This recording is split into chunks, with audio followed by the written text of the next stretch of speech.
What's going on, Survivor fans? It is Wednesday night. We are here to talk about the latest episode. The merge is finally here. The Edge of Extinction players are brought back to fight their way back in the game. The first individual immunity challenge happened tonight, and it was a very mixed tribal council sending one of our strongest players home. We've got our special MVP segment and our predictions coming up. Do not move a muscle. You're tuned in to AfterBuzz TV, the ESPN of TV talk. Now, let the buzz begin.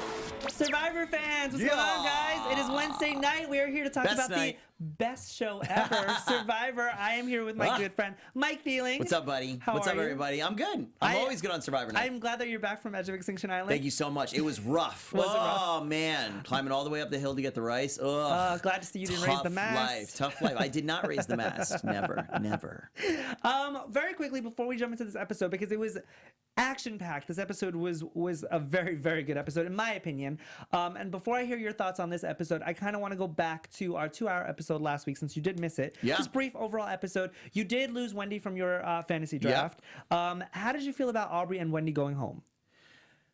I really, Wendy going home, I think, was kind of a little bit of a throwaway, I didn't mind Wendy going home. I really disliked Aubrey going home because she's one of my favorite players. The whole time we've been on this season, I've been, team nerd, and I think I love the cerebral players, and I definitely think she's one of them, so I really liked her.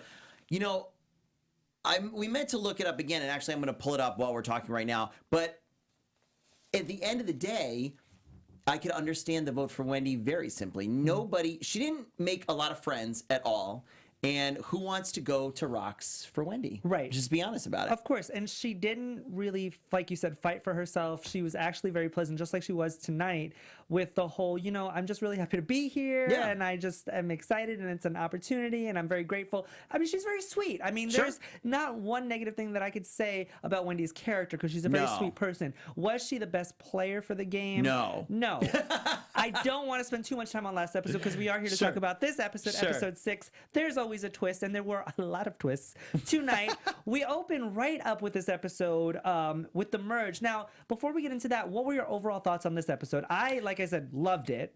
I thought it was great. I thought it was really, really exciting. I love finally that we got to see the Edge of Extinction people come back. That was amazing. I love even more, and guys watching at home, listening to us, Tim and I were like smacking each other the whole time. I said, yo, I bet you they're going to go back to Edge of Extinction Island and get to come back and play again. Yeah. So I was really excited with that. The twists and turns, this was a great episode. Yeah, no, I'm very excited. Like I said, the merge happened, finally. We saw that from last week. No surprise there. Right. Edge of Extinction Island players come back to fight back their way in the game. No surprise there either. We saw that in the preview.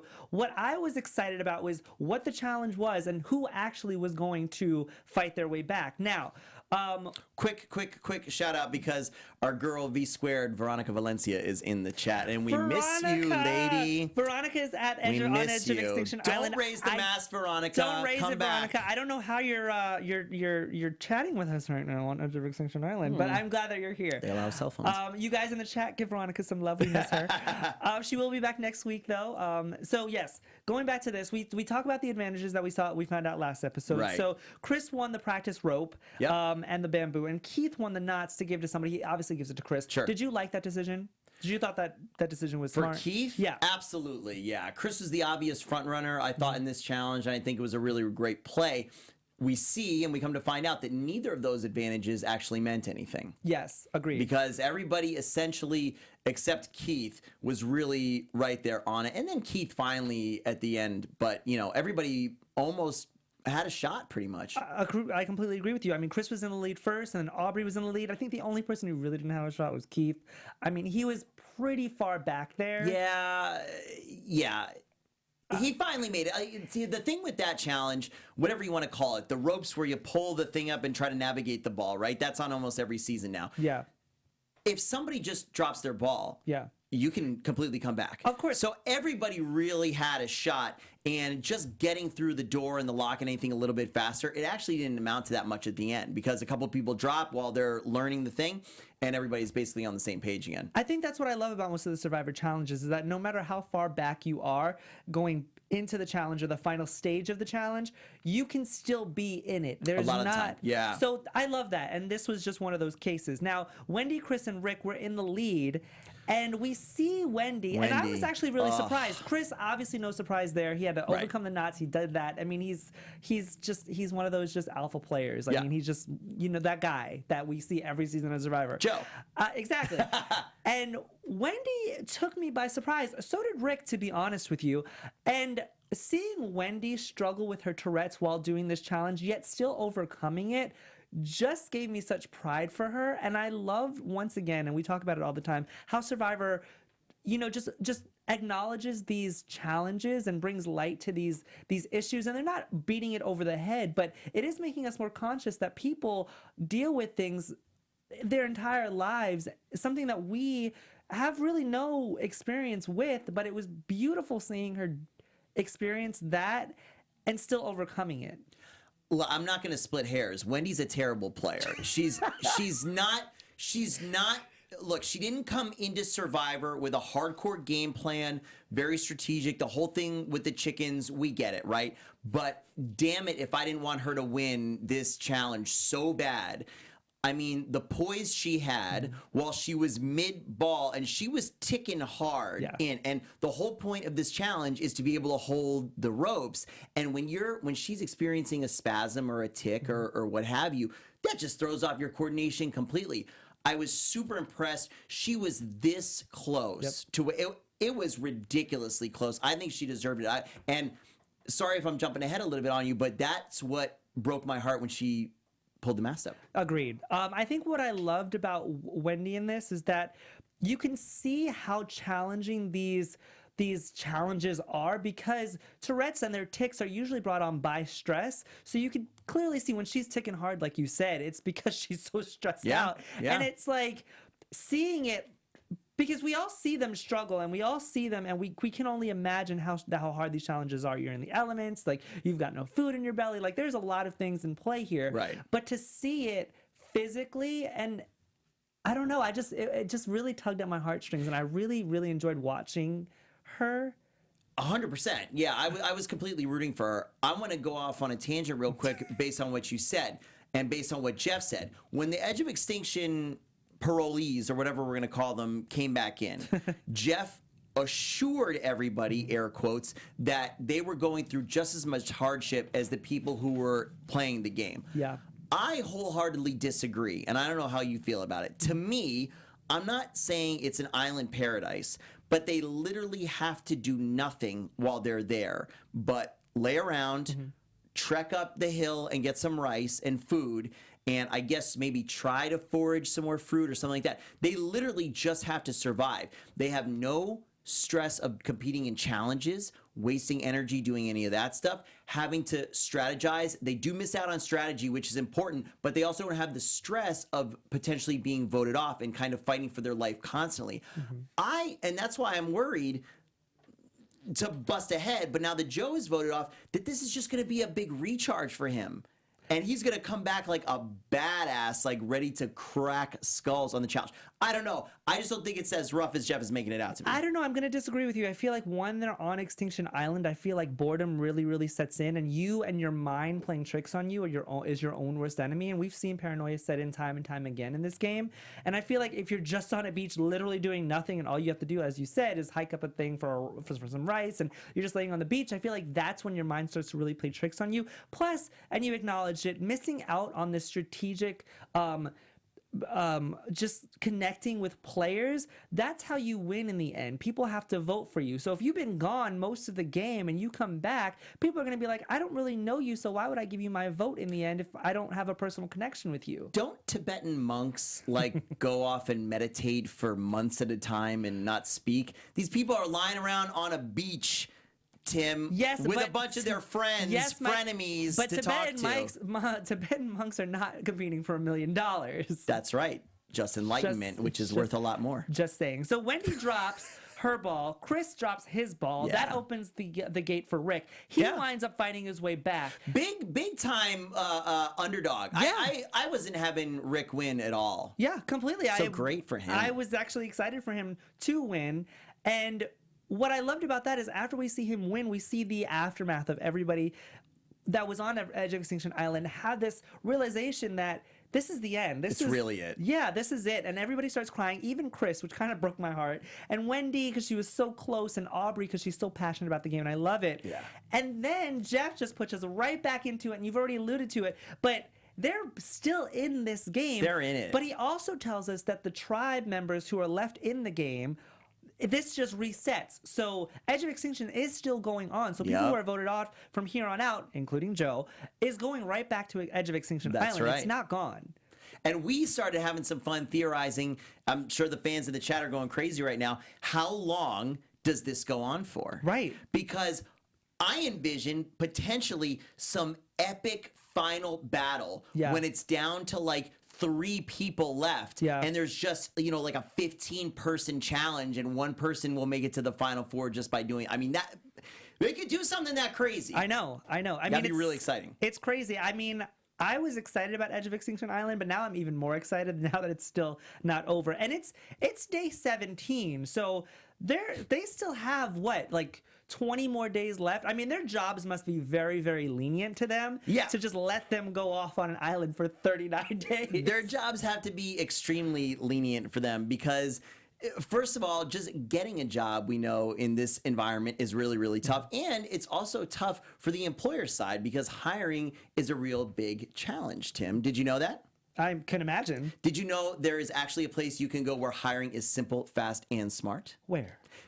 I'm not done. Oh. Did you know that there's a place where growing businesses connect to qualified candidates? Let me know. I'm excited. It's our friends over at ZipRecruiter.com/buzz. Guys, ZipRecruiter is awesome. It sends your job to over 100 of the web's leading job boards, but of course, they're cooler than that. They don't just stop there. With their powerful matching technology, ZipRecruiter scans thousands of resumes to find people with the right experience and invite them to apply for your job. Still not done, Tim, because as applications come and flood into the job that you posted, ZipRecruiter actually analyzes each and every one of them, spotlights the top candidates so you never miss a great match. In fact, ZipRecruiter is so effective that 80% of employers who post on ZipRecruiter get a quality candidate through the site within the first day. They are just that awesome. Guys, right now, all of you listening here to our Survivor amazing after show, you guys can try ZipRecruiter for free at this exclusive web address. Go to ZipRecruiter.com/buzz. That's ZipRecruiter.com/buzz.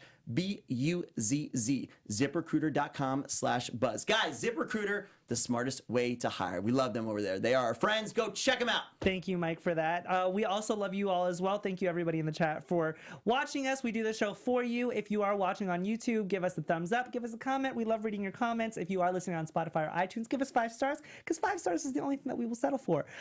Make sure you're following at AfterBuzz TV on Twitter.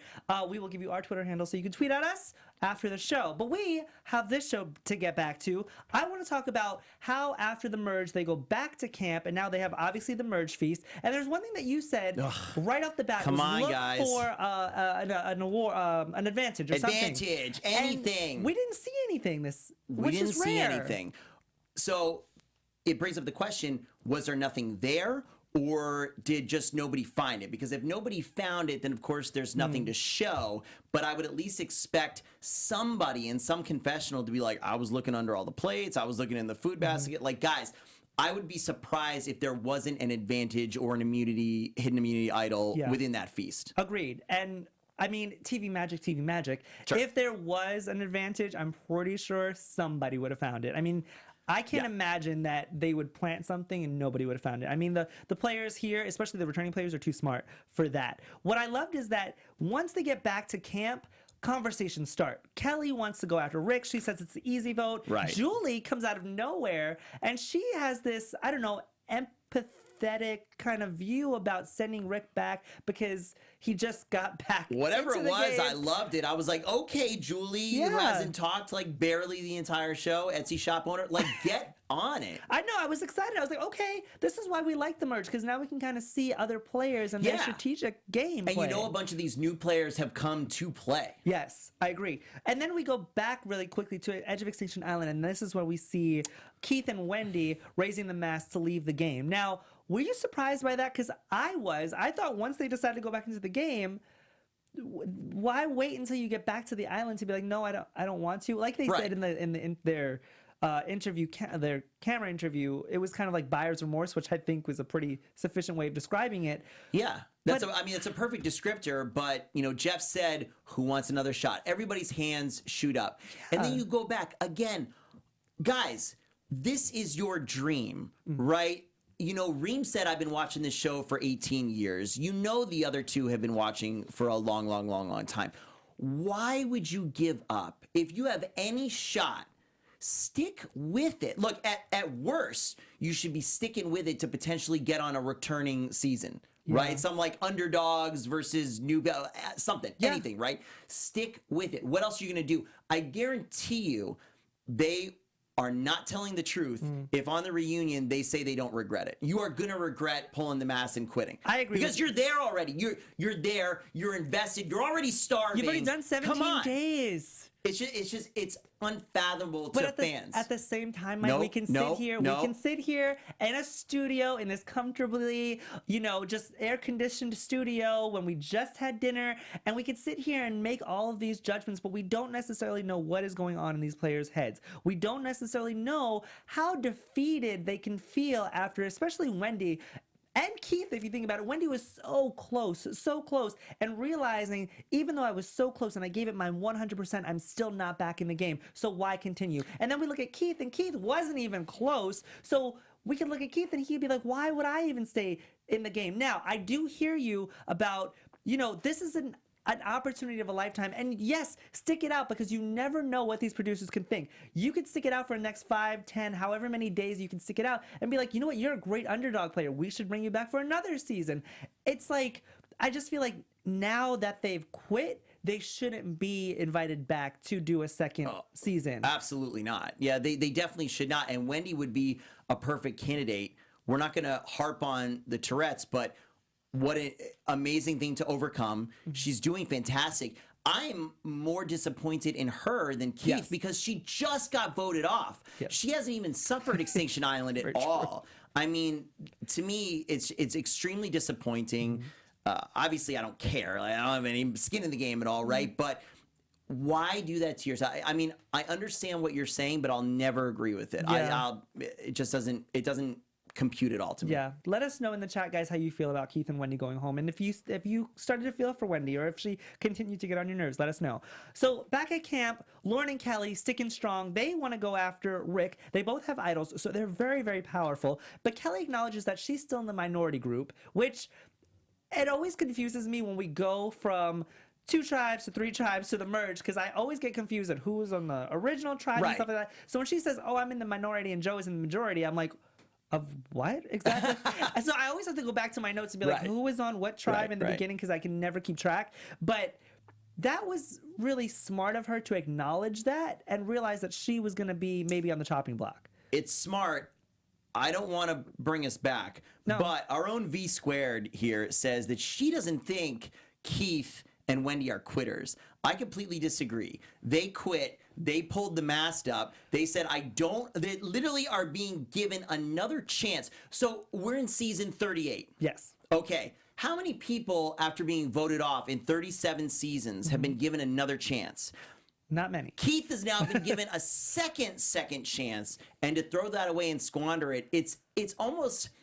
All right, I'm going to be overly dramatic, but you're kind of like spitting in the face of everybody who's been voted off from seasons past in Survivor. I completely disagree with you, And the thousands of people who applied to be on the show and wanted to be on it and would have like done anything to be on the show. And he's just like, oh, I have another shot to get back. Nah, it's cool. I don't care. No, I get that. I do. But think about it. I mean, you were just on Edge of Extinction Island. You had your second chance. You took that second chance. And now you're going back to your second chance. And you, like you said, you don't necessarily know how long this is going to last. So, like I said, with all of these factors in play, I don't necessarily fault them for saying, hey, I don't want to do this anymore. like leave the Tim's room too for nice. I mean, leave the room for people that actually want to be in this game. Absolutely. I'm just, again, my mentality, I went out onto that island to stay for 39 days no matter what. So if it's going to be on the Extinction Island or if it's going to be in the main game, I don't care. Like, Jeff saying I have another shot is all the food and energy that I need to go back into it. Sorry, let's go. Belabor it. Yeah. To be honest, I would have stayed in the game. I completely agree with you in that case. I mean, it's 39 days. It's a chance of it's an opportunity of a lifetime. I would stay in it. We want to know how you guys would feel as well. We see how Veronica feels. Thank you for your input, Veronica. We miss you. She's wrong, though. Stop it. You guys can't even like be nice to each other when she's not even here. Oh my goodness. She's like my little sister. She is. She's like both of our little sisters. So this all-girl alliance kind of almost started between Lauren, Victoria, Julie, Kelly, Julia, and Aurora. And they were talking about, just taking out Rick. Julie, like we said earlier, she doesn't agree. And you had said something about an all-girls alliance that I want to touch on very quickly. You said all-girls alliances never last. They don't. Why? I don't know why. I mean, I wish I had a better answer for you. And anybody who wants to toss it in the chat, say what you guys think. In the history of Survivor, unless I'm highly mistaken, and I feel like I can bring enough of my Big Brother knowledge into this too, all women alliances start and then someone immediately defects. Like, look, this was the perfect opportunity, okay? There are more guys right now than girls by one, but you're right at this merge stage where it's still kind of amorphous and you could get away with an all-girls alliance by pulling in just like Devin's, right? Like, hey, dude, come here, we're gonna do this. Or even David, because he's on the outs too, right? But immediately Julie's like, nope, want to go with Devin's, I like him, for whatever reason, they just don't work. I think it's definitely possible, but history just shows us over and over and over again. It just doesn't work. I agree with you, and I think it's frustrating because I would love to see them support each other, and I think that's really what it comes down to is that women, and I wish that Veronica was here on the panel because she's the only girl on our panel, and if I'm speaking out of turn, please forgive me, everybody. She even voted Paige off. See, they couldn't even stay together. I know. Look at them. I can't. But I feel like when it comes to women, there is this sense of I have to be better than you, so I will go after you. And I think that's just a Survivor game, but I feel like even without the Survivor game, just in society in general, there is that element where women just feel the need to compete with each other and sometimes tear each other down. And I wish that wasn't the case, but that's societal how the things go. I mean, I don't want to get too deep. Look, women on Survivor traditionally have been extremely strong. Of course. Her name has escaped me. Who's the only two-time winner? Oh my Sandra, God, Sandra. Yeah. So women do amazingly well in Survivor. It's just the grouping up together for some reason. And I go back to this season, and someone's going to correct me, and I can't remember, but the season where it was all women and that dude Chris. And Chris made it to the final three and the whole point was to have a women's alliance the whole time. Yeah. And he kept skirting along. So. Yeah. Guys, let us know your thoughts on all-girl alliances. I'd love to see it. It'd be really fascinating to see him stick it out. Yeah, let us know why you guys think and technically, not to interrupt you, but technically, we're good right now because Joe gets voted out, so they can still do it. Very true. I agree with you. Now, I want to talk about Rick very quickly because Rick finds an advantage in his bag, which came out of nowhere. This is weird. What did you think about that whole two-piece, one half goes to another player? If you survive, then it forms one piece and blah, blah, blah. Right. So when this was revealed, I immediately said to you, he shouldn't give it to David. Right? Okay. Because, David is his automatic alliance. We know they're super tight. And if I'm him, I'd probably go to David and say, well, first discuss what he thinks. But my logic is, look, dude, of course I would give it to you because I trust you more than anybody else. But I know I have your vote. Should we try to use this and give it to somebody who's probably against us and say, look, you get me and David through the next thing, and I'll give you the other half of it. Yeah. Right? And then you can have it. Or something like that. If he was very scared that he was in trouble, I think that's probably the smarter way to play it. But what do I know? It worked out the way they did it, and he secured his alliance with David that much more. That's definitely a way to use it. I also feel like he didn't want to maybe waste it on somebody that could have just stabbed him in the back in the end. I mean, you could say, we've seen it time and time again on Survivor. Of course. He could have easily said, hey, I'll give you this piece to keep you back in the game. And if that person even kept him back in the game, he could have gave them that idol, but then he could have given them that idol and they could have voted him out anyway in the next tribal. So it's like you had this leverage, but I say stick to the people that were loyal to you. And if that's David, then that's David.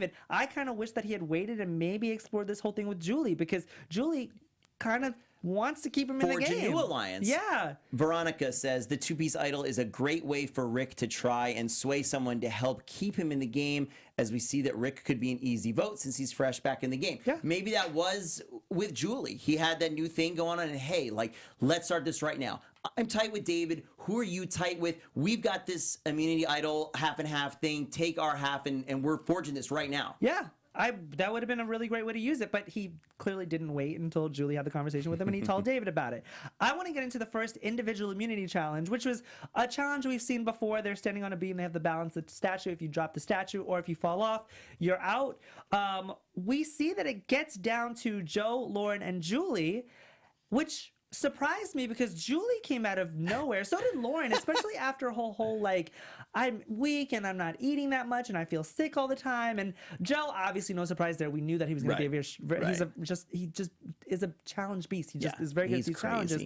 But to see Julie and Lauren, and then to see Joe drop out of nowhere and then open the door for these two women, I thought that was kind of cool. I loved it. Lauren, I think, basically goes, 2 days starving and horrific, and she just musters every single ounce of energy she has for the challenges because she performs consistently really well in the challenges, and no surprise here. And then we saw everybody really admiring Julie's physique. Yes. Yeah, you guys, that was a little out of left field. I think Julie's hot. I said it before they even all said it, and I think that she's stunning. I think she's attractive too. It just seemed like an odd time to bust out. Like, hey, like I see you holding that statue above your head. You're looking pretty hot, Julie. I don't know. I just thought she looked great. I was like, I'm all about Julie, and I'm kind of jealous that you have her on your. Her arms are better than mine. I'm glad she's on my team. Yeah. Oh wait, sorry. Julie's on Veronica's. You have Juliet.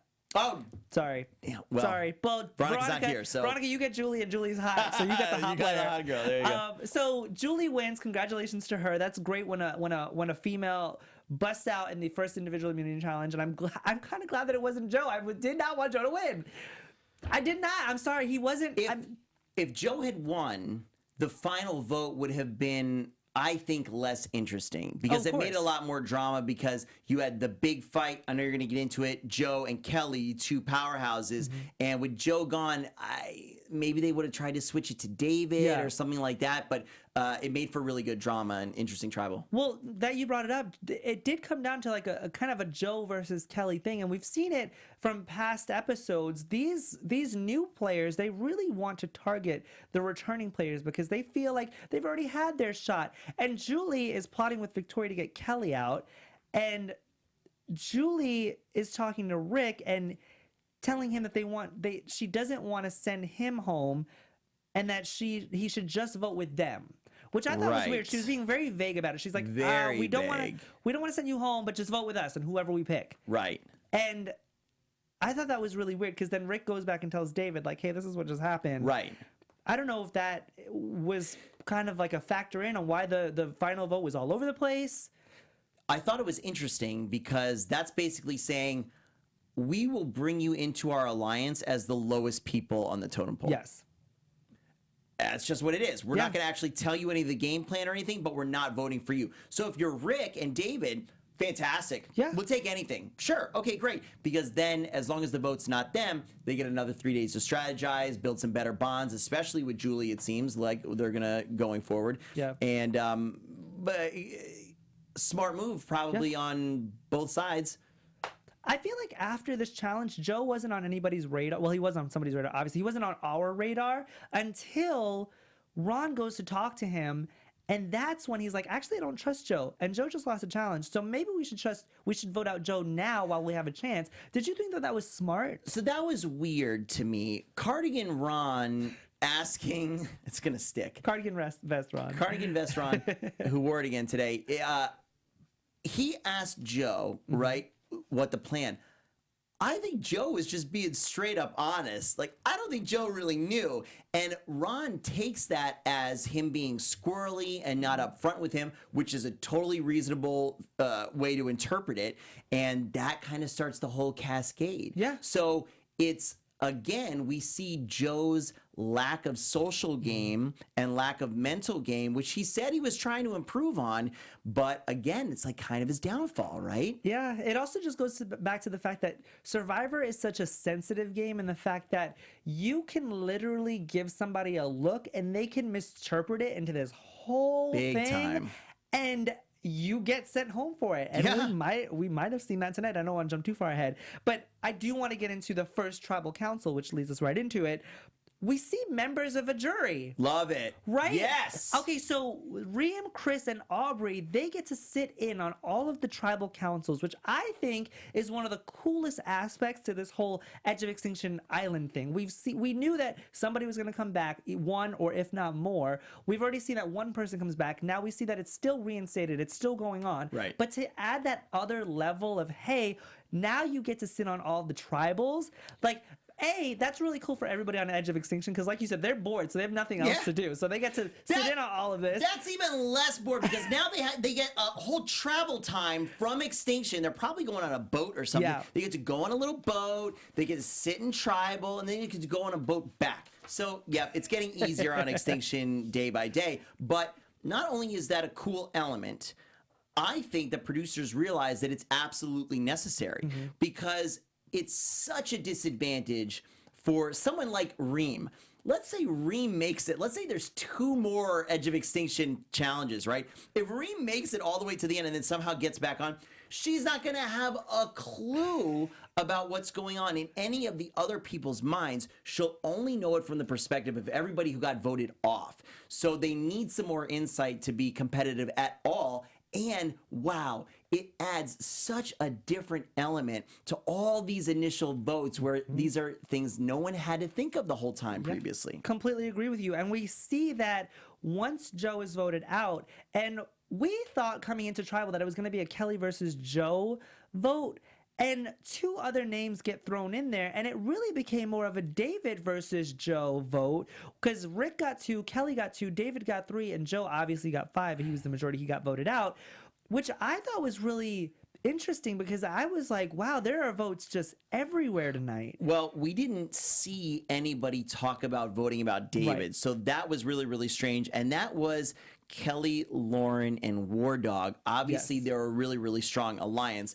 Interesting that they would do that, still go against their old alliance member. We know they didn't get along, but they're still going against it, but seemingly with no backup. Yeah. So just completely wasted votes, really. Yeah, well, the Comma 6, they stayed strong, and they did? voted out Joe. Do we agree that they voted out Joe at the right time? Yes. You and I said before the episode started, you should get Joe out as soon as you can. Now, it's a double-edged sword. You get Joe out, all right, fine, at least you've gotten him voted off. Now with Edge of Extinction, the possibility exists that he literally just rests up and he crushes the next thing and comes back. They can still vote him out again. Okay, if you really want to work the psychological aspect of it, Joe is not good at the social game. The longer he's actually in the game and not on Extinction, I think is more punishing to their bodies and stuff.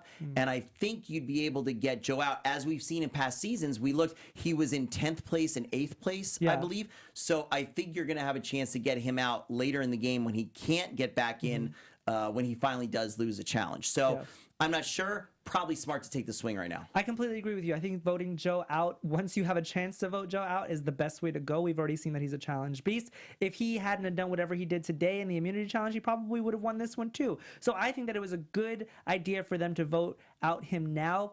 I mean, kudos to Ron for coming up with the idea or making that happen. What I thought was interesting very quickly was the jury reaction. I mean, they didn't seem very happy that Joe got voted off. Reem even says that's lame. And I was very confused. And Aubrey's like, oh, that kind of sucks. I mean, because they are returning players and they have that kind of similarity in that bond. But I thought that as a jury, they could have respected that choice and said, hey, you know what? That's a good play. You know what? Even Kelly said that. Kelly was like, that's a good play. Reem has been nothing but bitter this entire time. True. And I don't necessarily dislike her. I thought she was going to be a really, really strong competitor, but she did mess up. Yeah. She did mess up right off the bat. You can't be bossy on the first couple days. And at least from all that we saw, that's what she was. She got herself kicked off. And if she's going to maintain this attitude, I don't think has any shot if she manages to get back in off Extinction. So I understand that reaction. I think, she's just bitter and wanted to see one of her old tribe mates get voted off. Yeah, agreed with you. That's actually a good point. So Joe got, like I said, got voted out. The door is halfway closed for him. I mean, like I said, he could still come back. He probably might. I mean, we didn't think Rick was going to come back, and here he is. So there's a lot up in the air. I want to move into our special segment, you guys, our MVP segment. Woo. One of our favorite parts of the night. Veronica, if you are in chat, let us know who your MVP was. Yeah. Everybody else as well, let us know who your MVP was as well. We've got 2 votes tonight. Let's see. Rick is our first vote. Second vote will be Julie. Alrighty. So who did you vote for? You know who I voted for. I meant for the viewers, and Mike. Veronica voted for Rick. I voted for Rick. Oh. I told you when I put it in the urn that it was kind of a throwaway vote, but he won back from Extinction. He's not a physical player, and he crushed it. I was really proud of him. I voted for Julie. I think that Julie actually played very well tonight. It was good to see her strategic kind of play with, hey, you know what, I want to vote out Rick, and her forming alliances and talking and strategizing. I thought that was cool. It's definitely a refresher to see other players start strategizing, which is what I said, what I loved about the merge. And the fact that she won the first immunity challenge. I think that this just proves to us that, hey, she's a player and a force to be reckoned with. So good for her. And she looked great while doing it. I agree with that assessment as well. She looked amazing doing it. Let's get into predictions very quickly. Do you have any predictions, Veronica, and everybody in the chat? AfterBuzz TV predictions. Let us know if you guys have any predictions as well. Is there anything that stands out to you, like right off the bat? Wow.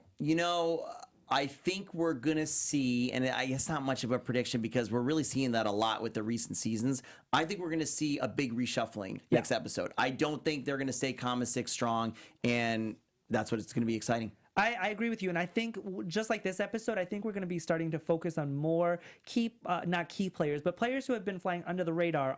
Aurora is one of them. I want to see how War Dog handles this whole merge situation because he was getting on his other tribe mates' nerves. I want to see if he gets on these people's nerves as an all-together tribe. There are different things that I want to see from each player, and I'm excited that we're finally at the merge. Awesome. Let's give some shout-outs. Yeah, absolutely. We'd like to shout out everybody who is watching us here. Of course, our friends Eric Olin and Sheena, Ryan D, Will Dominguez, Mirror Domains. We love you guys. Thank you so much for hanging out with us today. Thank you guys. That is our review of season 38, episode 6. There's always a twist on Survivor, Edge of Extinction Island. Mike, where can our fans find you and interact with you? Guys, thank you so much for hanging out with us again this Wednesday. Special thanks to our sponsor, ZipRecruiter.com/buzz. I'm Mike Thieling. You can find me everywhere at Mike Thieling. Thank you, everybody, for watching. I am Timothy Michael. You can find me everywhere at I am Timothy Mike. We will see you guys next week, hopefully with a full panel. Yes! Yes, next Wednesday, same time, same day, guys. Awesome. Our founder, Keven Undergaro, and me, Maria Menounos, would like to thank you for tuning in to AfterBuzz TV. Remember, we're not just the first, we're the biggest in the world, and we're the only destination for all your favorite TV shows. Whatever you crave, we've got it. So go to AfterBuzzTV.com and check out our lineup. Buzz you later. The views expressed herein are those of the hosts only and do not necessarily reflect the views of AfterBuzz TV or its owners or principals.